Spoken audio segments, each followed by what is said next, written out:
Doctor ने कहा सब ठीक है, बस थोड़ी देखभाल की जरूरत है। उसकी आंखों में खुशी थी, चेहरे पर चमक, लेकिन मेरे भीतर कुछ टूट गया था, क्योंकि मैं जानता था वो बच्चा मेरा नहीं था।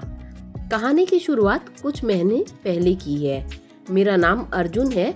मैं एक साधारण बैंक कर्मचारी हूँ और मेरी पत्नी नैना जो मुझसे हमेशा कहती थी, अर्जुन, जब तुम पास होते हो तो लगता है दुनिया की हर खुशी मिल गई। शादी को 5 साल हुए थे। हमारी जिंदगी भले ही बहुत अमीर नहीं थी, लेकिन प्यार और सुकून से भरी थी, या कम से कम मुझे ऐसा लगता था। धीरे धीरे नैना बदलने लगी। अब वो पहले जैसी नहीं रही थी। उसकी मुस्कान बनावटी हो गई थी, उसकी बातें औपचारिक। ऑफिस से लौटते ही वो फोन में खो जाती और जब मैं पास बैठता तो वो किसी बहाने कमरे से निकल जाती। एक दिन मैंने मजाक में पूछा, किससे बात कर रही हो इतना हंस हंस कर? वो बोली, ऑफिस की शिखा है, नई फ्रेंड बनी है। लेकिन मुझे लगा जैसे उसने अपने शब्दों के पीछे कोई दरवाजा बंद कर दिया हो। कुछ दिनों बाद उसके फोन में एक मैसेज दिखा, तुम्हारे बिना रह नहीं सकता, बस थोड़ा सब्र और। भेजने वाले का नाम था आर। मेरे पैरों तले जमीन खिसक गई। मैंने वो फोन वहीं छोड़ दिया जैसे कुछ देखा ही ना हो, क्योंकि दिल मानने को तैयार नहीं था कि नैना धोखा दे रही है। मैंने खुद को समझाया, शायद कोई पुराना दोस्त होगा, पर रातों की नींद उड़ चुकी थी। कुछ हफ्तों बाद उसने बताया, अर्जुन, मुझे एक खुशखबरी देनी है, मैं माँ बनने वाली हूँ। मेरे होंठ मुस्कुरा दिए, लेकिन दिल रो पड़ा, क्योंकि उस वक्त उसके फोन में आर के मैसेज लगातार आ रहे थे।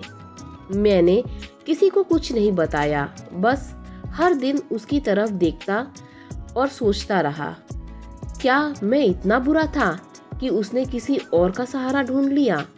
मैंने उसके लिए अपनी इच्छाएं छोड़ी, सपनों को त्यागा, और बदले में मुझे मिला धोखा। 9 महीने धीरे धीरे बीत गए। नैना को लेकर अस्पताल पहुंचा। उसके दर्द के बीच मैंने उसका हाथ थामा।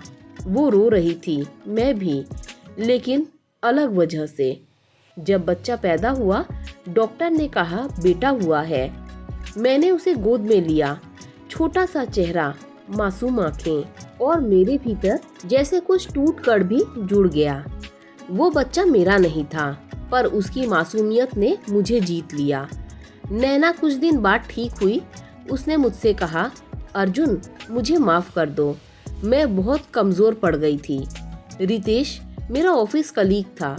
तुम्हारे काम के घंटे लंबे थे, मैं अकेली पड़ जाती थी। उसने बस वही कमजोरी पकड़ ली। पर जब मुझे पता चला कि मैं माँ बनने वाली हूँ, वो भाग गया और मैंने तय किया कि मैं यह बच्चा तुम्हारा मानकर पालूंगी, अगर तुम चाहो तो। मैं कुछ देर चुप रहा, फिर उसके आंसू पोंछते हुए बोला, गलती तेरा अकेले का नहीं है नैना, शायद मैं भी कहीं न कहीं कमी छोड़ गया था, लेकिन इस बच्चे का क्या कसूर? उसने रोते हुए कहा, अगर तुम चाहो तो मैं चली जाती हूँ। मैंने बच्चे की ओर देखा, फिर उसकी ओर, और सिर्फ इतना कहा, रिश्ते तब नहीं टूटते जब खून बदल जाता है, रिश्ते तब टूटते हैं जब इंसान बदल जाता है। पर मैं तुम्हें एक मौका दूंगा, इस बच्चे के लिए, हमारे लिए। नैना फूट फूट कर रोने लगी। वो दिन शायद मेरी जिंदगी का सबसे दर्दनाक और सबसे सुकून भरा दिन था। आज उस बात को 3 साल हो चुके हैं। नैना अब पहले से कहीं ज्यादा बदल चुकी है। एक सच्ची, पश्चाताप से भरी और समर्पित पत्नी। हमारा बेटा आरव, जिसे दुनिया मेरा बेटा कहती है, वो ही अब मेरी जिंदगी का सबसे बड़ा गर्व है। कभी कभी उसकी आंखों में खुद को देखता हूँ तो लगता है रिश्ते खून से नहीं, दिल से बनते हैं। दोस्तों, अगर आपको कहानी अच्छी लगी हो तो लाइक, शेयर, सब्सक्राइब कीजिए। Thanks for watching this video.